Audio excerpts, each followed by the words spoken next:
VS Code just put out its first release of 2024, but why don't we jump back and take a look at some of the awesome releases from last year, 2023.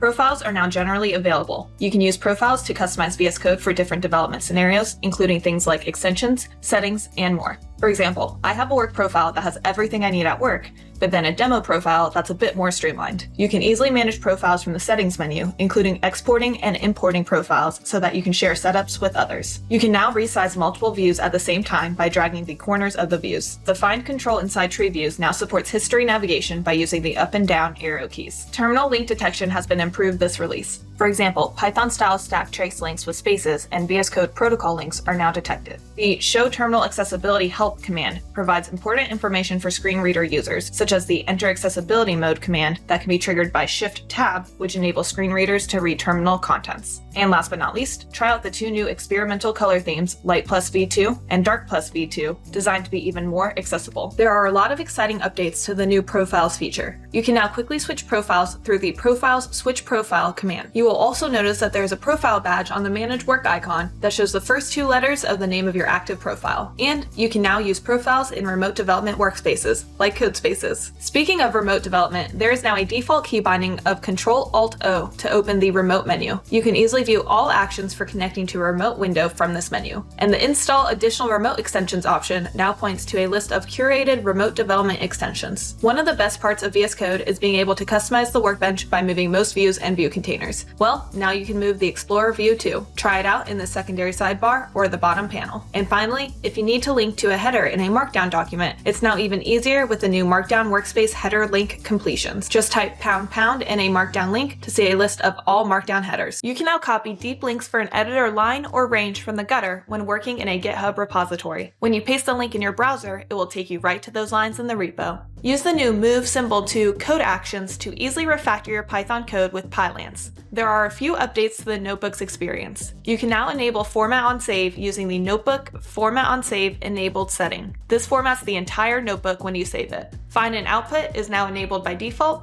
and when you set the Notebook Output scrolling setting to true, outputs and errors will render within a scrollable region. GitHub Copilot is a lifesaver when it comes to its coding suggestions. With this release, we're excited to announce the preview of even deeper Copilot integration, including chat view and inline chat. To help you get started with profiles, there are now profile templates, which are curated profiles for different languages and scenarios. In the Profiles Create Profile dropdown, once you select a profile template, you can use it as is or use it as a starting point to customize further for your own workflows. You can now insert a video into Markdown files. Drag it into the editor and then hold Shift to drop it into the file. Code actions and quick fixes are now supported in the source control message box. For example, if you have the Code Speller Checker extension installed, you'll now see spelling fixes. In the command palette, you can now select Show or Focus Standalone Color Picker to launch a color picker to insert and replace colors. And last but not least, there are new default themes, Dark Modern and Light Modern.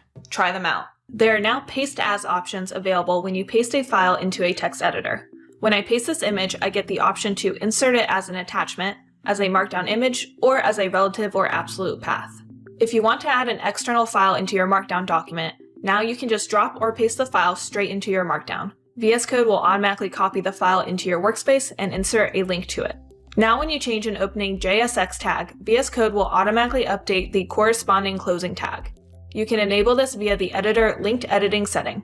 Sometimes it's helpful to explicitly mark certain workspace folders or files as read-only. For example, I don't want any inadvertent changes to the Node Modules folder, so I'm going to add that as a pattern to the Files Read-Only Include setting. Now I cannot modify any of these files from the Explorer, and the editor is read-only. Images in the terminal are now enabled by default. If you run a remote tunnel on a Windows machine with WSL installed, you now have the option to connect to WSL directly from the Remote Explorer. There are some great new accessibility updates, like using Alt F2 or Option F2 on a Mac to run the new command Open Accessible View, which allows screen reader users to inspect content character by character, line by line, and using Alt F1 to open Accessibility Help, which opens a help menu based on the current context. And finally, for Python developers, there's now the MyPy type checker extension that provides type checking support for Python using MyPy. And now there's also a separate Python debugger extension called DebugPy. First up, we have new profiles updates. There's now support for partial profiles, which allows you to choose what to configure when creating a profile. For example, if I uncheck the keyboard shortcuts, then this new profile will apply the keyboard shortcuts from my default profile. You can now also apply a particular setting or extension to all your profiles. There continue to be updates to the new diff editor, which you can try out by enabling the diff editor experimental use version 2 setting. This release introduces the collapse unchanged region setting. When this is enabled, the diff editor will automatically hide unchanged regions. There are a lot of cool updates to notebooks this release, but one of my favorites is sticky scroll for the notebook editor. You can try out this feature by running the view toggle notebook sticky scroll command or by enabling the notebook sticky scroll setting.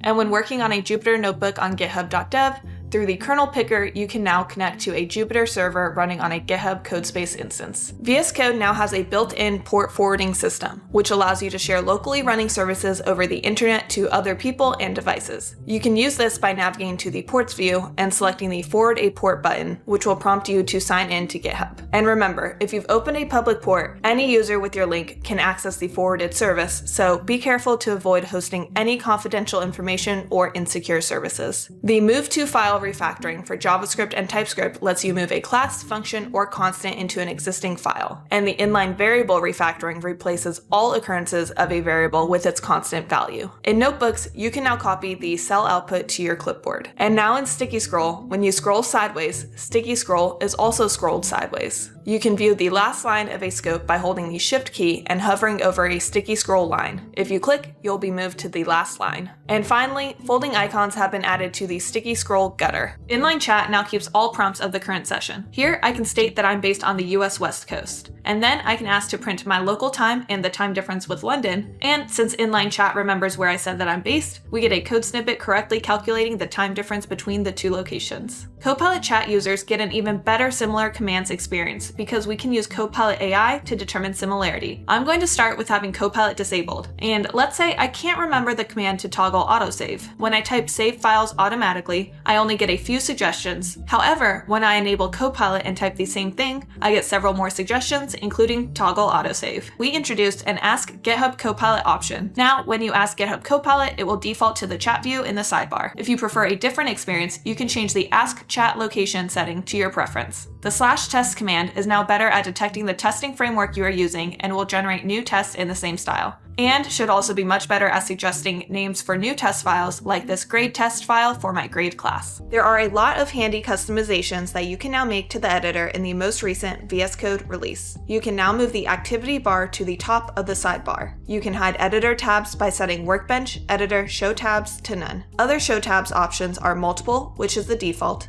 and single to show a single editor tab for the active editor. There is a new command view toggle maximize editor group to maximize an editor group. This will hide all other groups and adds a button to the tab bar, allowing you to restore the previous layout. You can also set Workbench Editor double-click tab to toggle editor group sizes to maximize, which will allow you to double-click on an editor tab to maximize and unmaximize the editor group. And there is now a preview feature available in Insiders where you can run the view move active editor into a new window command on editors to open them in a floating window. What's your favorite way to customize the editor?